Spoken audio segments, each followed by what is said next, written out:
I am very excited to introduce the directors and founders of the Curious Piano Teachers, Sally Cathcart and Sharon Mark-Taggart. How are you, ladies? Hey, we're very well. We're good. We're good. And Sharon, you're in Ireland, I believe? Yeah, that's right. I am about 40 minutes from Belfast. Right. Is And where are you, Sally? You're in England. I'm in England. I live in a little village called, well, just down the road from Newbury. And actually, it's the village that it's next to, Downton Abbey. So the original Downton Abbey is the next village along to me. So that's my claim to fame, I'm afraid. That's fantastic. So I have known of the Curious Piano Teachers for quite a while. Tell me about the Curious Piano Teachers. Okay, so we, Sharon and I sort of dreamt up and founded the Curious Piano Teachers about 5 years ago. We're coming up to 5 years in May. And we're all about helping to provide piano teachers all over the world with resources and the opportunity to develop their teaching and their playing skills and to fill in any gaps, because I don't know about anybody else, but I find I still have lots of gaps in my own knowledge. And one of the things that we love to do at the Curious Piano Teachers is to learn from each other. So there's a big opportunity to share and to exchange really all the things we know. And so the Curious Piano Teachers were about connecting piano teachers across the world, giving them a really supportive space to chat, which they do daily in many, many ways. We're about giving teachers confidence. So the confidence to move away from maybe the 3 pieces a year model towards something that is slightly more creative, using a teaching framework and a piano framework that we've got that's quite unique, and also about educating teachers. So at the heart of that, we have these things called curiosity boxes. And Paul has been part of one of our curiosity boxes recently. And a curiosity box, one comes out every single month, and it's packed full of videos, how-to videos, ready-to-use teaching resources, worksheets, podcasts, all sorts of things, each one on a different topic. Have I missed anything out, Sharon? I think that's pretty comprehensive. But yeah, it's super exciting doing what we do and helping and supporting teachers right around the world. Fantastic. You told me that you were going to share 5 practice strategies from one of your curiosity boxes, which was actually 18 practice strategies? Yes, indeed. Wow. We have a curiosity box that looks at strategies to help the practice happen between lessons, because of course the average lesson is about 30 minutes. But between lessons, there are 10,050 minutes. So it's, of course, it's not just what happens in the lesson, it's what happens between the lessons. And it is our responsibility as teachers to ensure that students are fully aware of and feeling able when they go home that they know what they need to do and that they need to do it independently. So yeah, it's been a very popular box. In fact, it's our second practice box, isn't it? It is. We've got 2 of them, and I think the thing about practice to remember is that there isn't just one thing that you say to a pupil and that's it. You fixed practice. You know, practice is ongoing, and we all need new ideas coming into our teaching that we can pass on to students. Because what might work for 3 weeks then won't work in the 4th week. So you have to change your strategy. And as one of our teachers said recently, well, you have to have about 20 strategies, don't you, for anything you're teaching at all, up your sleeves. So we just wanted to share 5 with people. Actually, we're not going to, we won't go on and on and on, but we will share 5. So the first one, shall I kick off with the first one? And that is to create a practice toolkit. Now, this is something that I've done for my students, especially at holiday time, and I've given them this little practice toolkit in a little box. I was looking for one earlier, but I couldn't find the actual box around anywhere. But in that toolkit, you might put things like a feather, stickers and stars, a pencil, a rubber, and some practice buddies, and possibly an egg timer or something like that. So you might be saying, well, why the egg timer? Well, the egg timer is quite easy, isn't it? That you, let's say you have a minute egg timer, and you explain to the student, they already know this idea of what I call goldfish practices, that isolating a tiny little bit, and you're going to play that bit over and over again till the egg timers run out. Yeah, so that's one thought that they can do. The feather, I have got a feather here, and I would get the student just to remind them, that's not a very good, let's put it up here. Whee, there we go. Did you see it? Just to remember to be very light in the way that they sit and in the way that they play with their arms, because practice can cause an awful amount of heaviness, don't you find? And it can really lead to tension. So the feather is just to remind them, throw it in the air and then make your arms as light as a feather. The stickers and the stars, well, they can, give themselves a sticker. When you've played it, the magic number 3, I'll talk about that in a minute, you can give yourself a little sticker. That's a bit of a girly one, that is, I'm afraid. A rubber and a pencil. Well, I want them to take ownership of their music.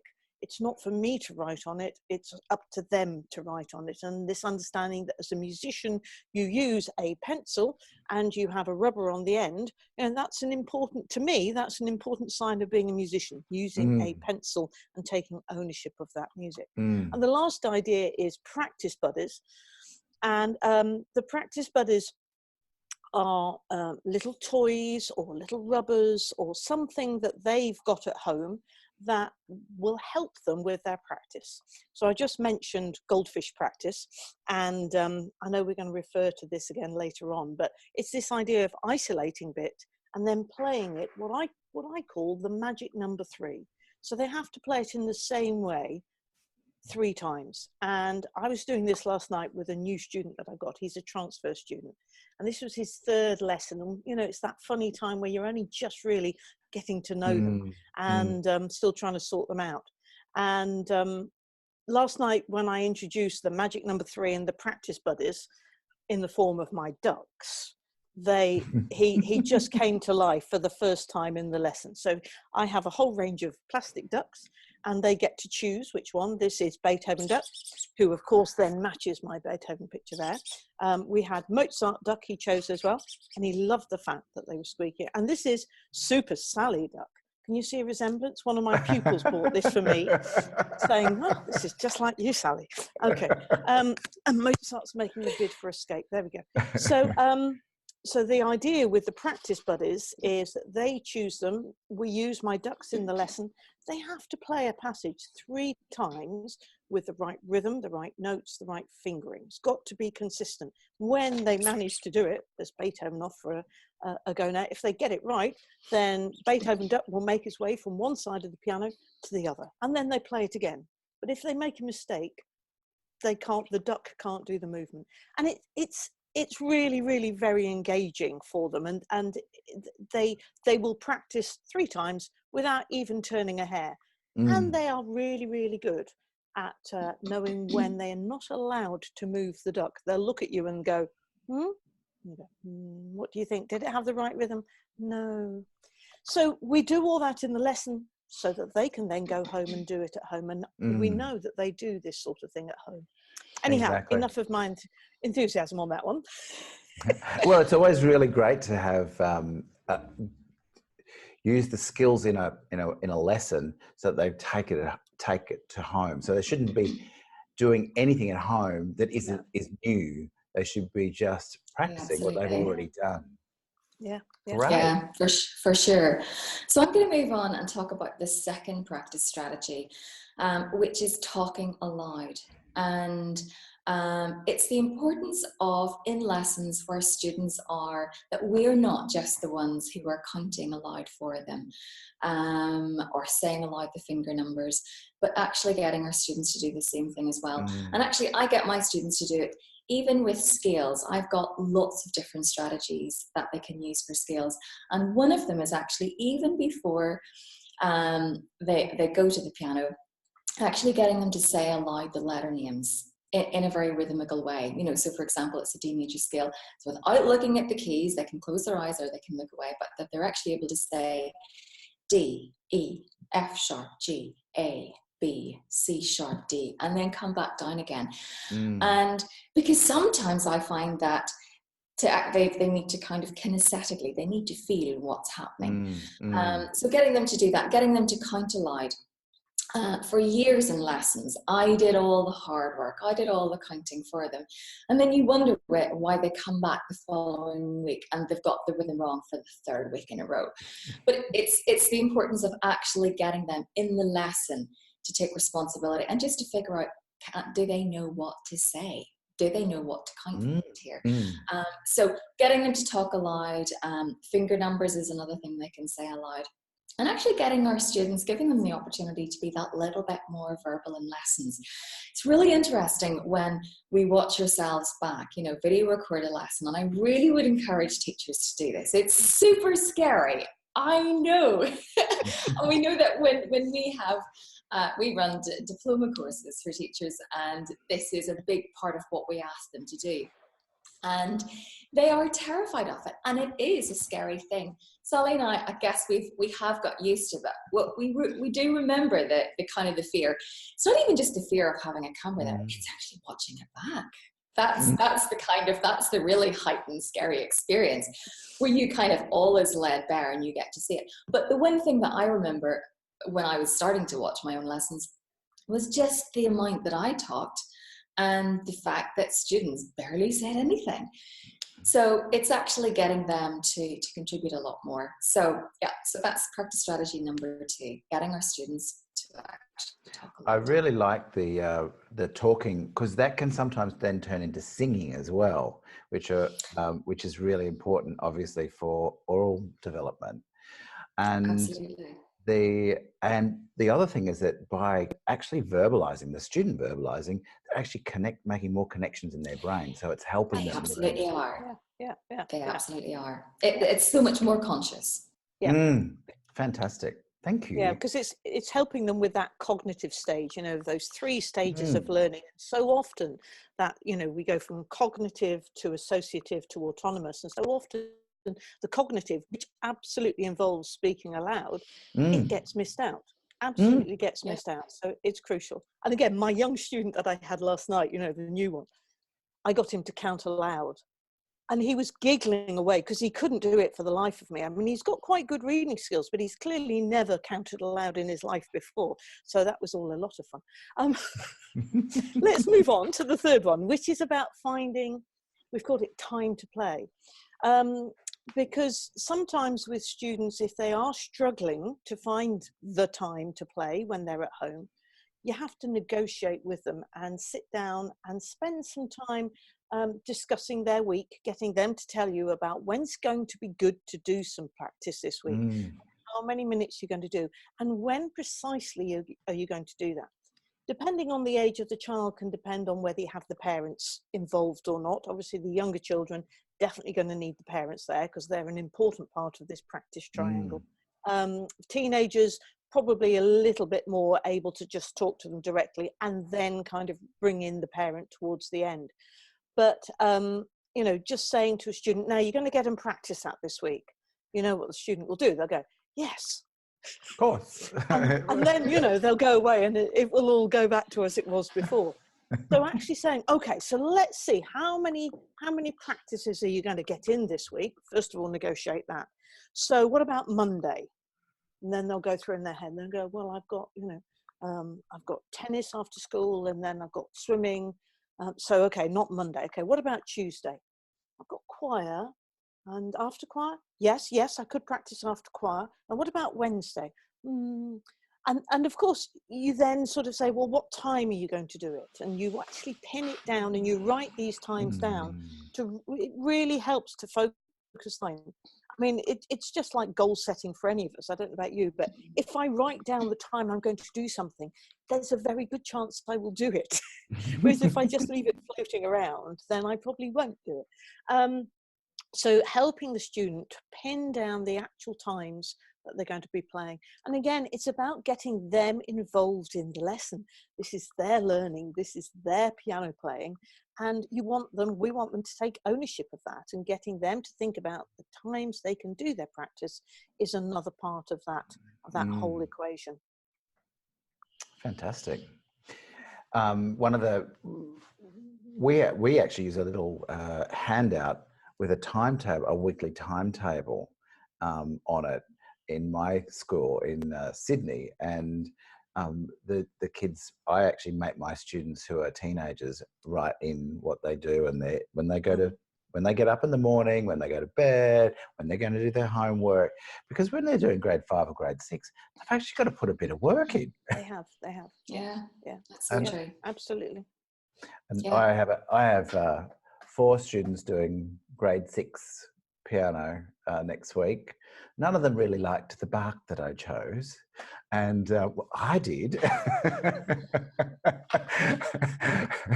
But it's the one that they still, even last week, they were still doing the final bits of getting it together, whereas everything else, they've got all their scales, they've got everything else there, but because it wasn't their favorite.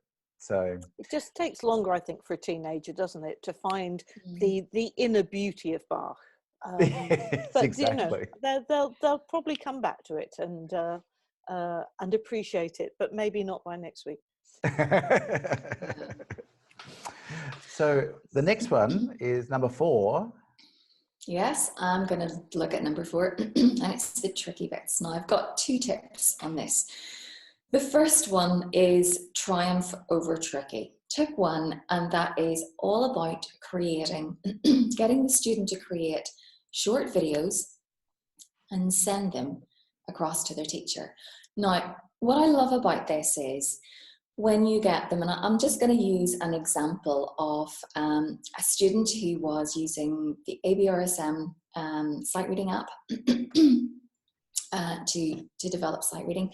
And what she was doing was, I don't know if you're familiar with the app, but you get these games that you play, and it opens up this piece of sight reading. But that was supposed to be the reward. Okay, so it opens up this piece of sight reading, you get to play it. But of course, that for her was just never that exciting.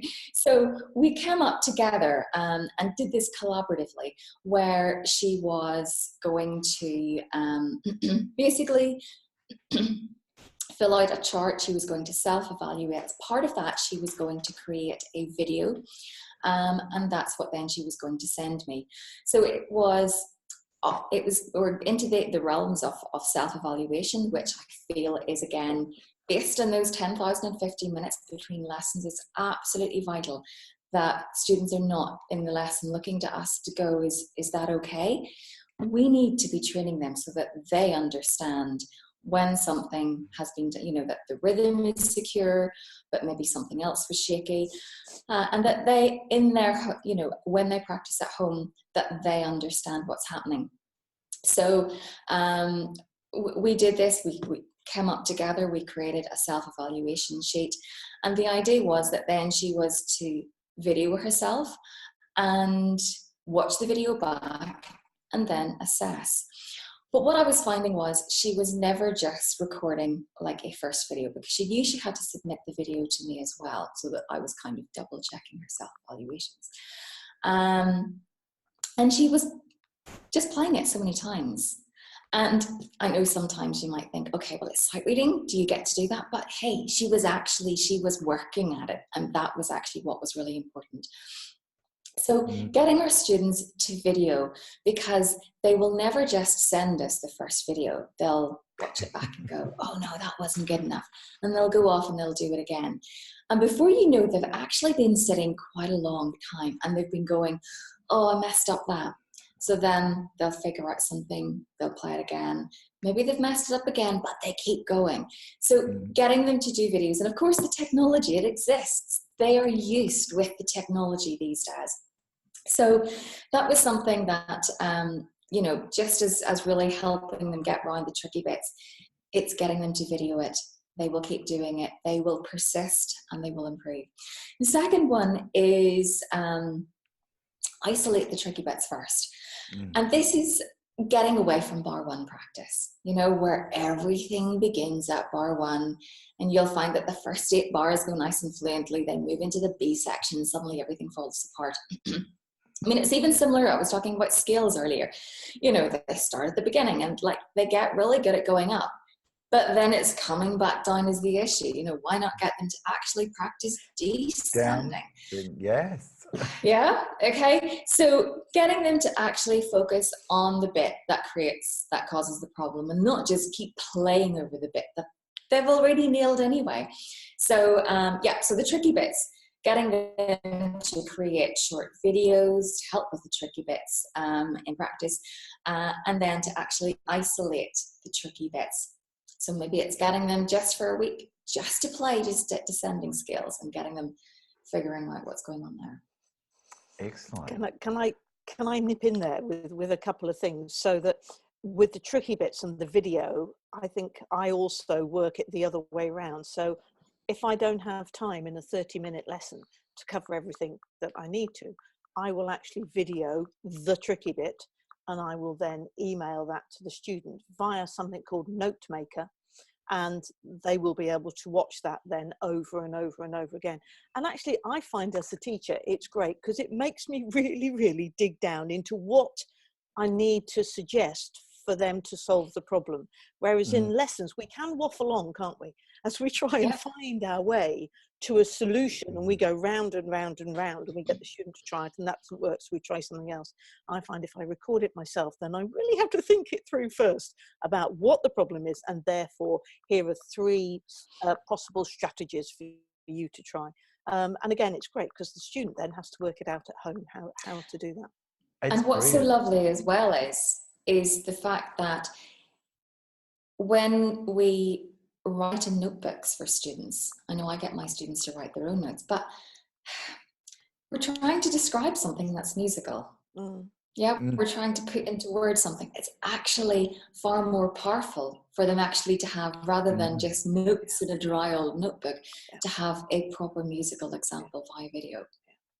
Sometimes it's also good to video the student doing it correctly, so that they can go home and play along with themselves. Yeah. So that's another option as well. Yeah. Fantastic. Celebrating the success in the lesson. Yeah.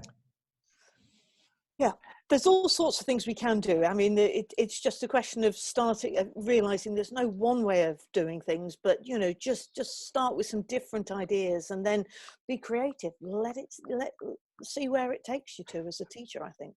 Be curious, isn't it? Be curious. That's what it's all about. And your final one to share today?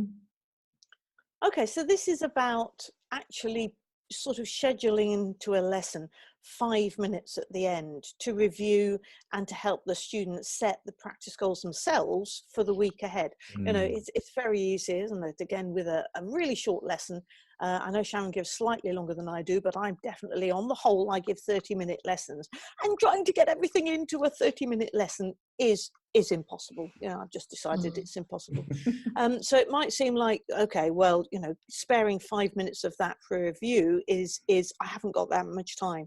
But actually we have got that much time, because unless we do the review, again, the student won't go out with a really clear focus on what it is they're going to work on this week. You know, they need to be unicorn, as I would say, in their what am I going to work on this week. Sharon, you've got some good thoughts about this, haven't you? I mean, I think it's so easy at the end of the lesson, as Sally says, where our time can feel so squeezed, and we get to that point and we've kind of done, and where we try and squeeze so much in as well. We try and cover so much ground, and where it can be so easy at the end of the lesson to simply go to the student, okay, so happy with what you're going to practice this week? Because you know the other students at the door. And of course, what will they do? Yeah, they're happy. But if we ask a question such as, and again, using and actually blocking out those last 5 minutes in the lesson to go, okay. I mean, even what I like to do is at the end of each activity is take time so that it's not all left to the end of the lesson where they've kind of forgotten exactly what was happening at the very beginning. But at the end of each section, ask them this open question. Excuse me. So, show me how you're going to practice that at home, and just give them that space to actually come up and show you what they're going to do. And if they sit there, You know, it's where they've got to then show you and demonstrate that they've got it. And that's having that open-ended question of, you know, okay, even I guess deeper, it's a bit more of a metacognitive, you know, where it's actually, tell me about those 3 practice strategies that we've used for scales this week. They've got to come up with the goods, and if they don't, then it's just evident that they are not clear about what they're going to go home and do. So yeah, I do think it's really important that we take time in the lesson to ensure that they feel able, because I remember in Lucinda Mackworth-Young's fabulous book, Tuning In, where she says, you know, if they don't feel able in the lesson, if they can't at the end of that particular activity come back and just give us a solid review, they ain't gonna feel able at home. And then what happens, you know, when we don't feel, I mean, we know what it's like. If we're feeling a bit uncertain about what to do, it gets pushed to the bottom of the pile. It becomes this thing that we just don't want to engage with. And then when that's not been engaged with for 3 days, then it's really hard to get in that space. What's going to happen? Well, it's going to come up to the weekly lesson. And then they're going to come in, students are going to come in with this feeling of guilt because they know they haven't touched it. But to what extent is it because we've just been doing too much in the lesson for them that they haven't actually known and felt able? They need to feel able. And I think that's a big part of our role as teachers. Yeah, exactly. Can I just say, though, for teachers, that this can feel quite uncomfortable, and it might be something that you have to take away and think about. I mean, if you did say to a student, you know, to tell you, well, you show me what you're going to do, and they couldn't do it, then the thing to do is to just sort of put it in your pocket, make a note of it, if so to speak, and go away and reflect on the lesson and why that didn't quite work, whatever you did. And you usually find, I don't know, it can be the use of the questions that you ask. And are you asking enough questions? Are you leaving enough space in the lesson for the pupil to actually respond? Here's another little statistic for you. You know, what's the average wait time for a question that teachers ask? So teachers ask a question, the average wait time, not that long. Know. It's about 0.9. It's 0.9 of a second. 0.9 of a second. So teachers ask a question and they immediately respond. And I could feel myself doing it last night, you know, and I thought, no, stop it, Sally. You know, I could feel myself asking the question and then almost immediately assuming that the student wouldn't get what I meant, either because my use of language wasn't quite right, I felt, or looking at the body language from them. But actually I sat back and I shut up. And it's hard to do because it can feel very uncomfortable. I remember starting. That's right. And I remember, you know, starting this when I became aware of the importance of just leaving space. And this one student, and it took months and months and months for her to actually get, okay, I do need to think for myself. But it was because for years I had just hopped in with the response. And she was just used to me answering all the questions. And that's, I suppose that's also with teachers, we want to be helpful. And it's a natural response for teachers to be helpful. And so it is definitely about standing back and actually thinking about, has your student answered this question? Or have I asked the question in the right way? And maybe the opportunity might be to actually ask the same question, but in a different way, or make it an easier question so that you can then take them down the path that you want to go. Love the point that you've just pulled out there, Paul, because I think that was one of my things. Particularly if I had parents sitting in the lesson, are they going to think, well, you're the teacher, isn't it your job to have the answer? And I think that did stick with me for a long time until I did think about it, or my philosophy shifted, and I realized actually no, teacher is more of a guide, a facilitator, not just handing out all the answers. Exactly. Because of course, I mean, there is this quote from Paul Harris: "Telling is not teaching." No. And of course, it's the easy thing to do, just to tell us. That's the easiest thing that we can possibly do. Leading them out where they can actually discover for themselves. And developing that sense of curiosity is actually hard. Which is what Absolutely. education is. Educare, to bring out, Yeah. to lead out, to draw out, yeah? Rather Exactly. than we're not filling up. Yeah. Well, that's why I'm teaching groups with children, because you tend to be able to get them to learn together. Yeah. Interesting. I've got Yes. some of, we have very athletic children in Australia, and I had two classes, and two kids, a grade 2 student, a grade 3 student, left and just had one-on-one lessons, and the rest of the children in the class. And over the space of 4 months in preparation, they came to I always do a panic lesson. I like 2 weeks before the exam on a Sunday, make them all sit at the piano and play by themselves and in front of all their friends. And interesting enough, the children that hadn't been in the class hadn't kept up with the rest of the class during that time. And I find that when you have children together, they actually learn more effectively. And that questioning technique is so much easier to do with a group of children than one-on-one. Yes. And even just trying a small class environment or a small group, like 2 or 3 children, just as to experiment, if you've got a couple of kids doing it at the same level, that you can ask questions, and that they're able to, that they will sort of ping off each other for answering, and it works quite well. Absolutely. Yeah, so those are our 5 practice strategies that we wanted to share with everybody today. They are fantastic practice strategies, and thank you so much. What else is on for the Curious Piano Teachers? What's on for 2020? Oh, well, we have a brand new website that we're hard at work at, and so that's a really exciting venture that will be coming up.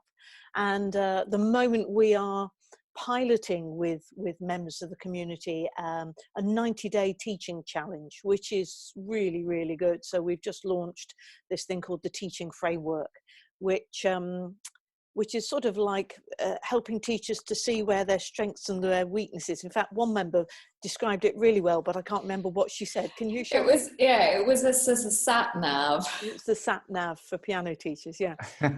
Brilliant. Yeah. And it talks about sort of the 4 pillars of piano teaching, which is being a pianist, being a teacher, being a musician, and being a professional. And it's making sure that all those 4 pillars are well aligned, and the 90-day teaching challenge helps teachers to do that and to sort of work on where they think their weaknesses are and celebrate their strengths. So that's really, really exciting, because that's gone down so well, and we're going to be launching that. The full first program will be early in 2020, only available to members of the community, but you know, the community is open all the time, so if people want to hop on and be ready for that, because if they sort of would like to have their own teaching sat nav, then that will be all systems go in 2020. Fantastic. Well, thank you so much for your time, ladies, and I look forward to seeing you hopefully in London next year in March. Yeah. Well, thank you so much for asking us. Thank you so much. Cheers. Absolutely Bye-bye. our pleasure.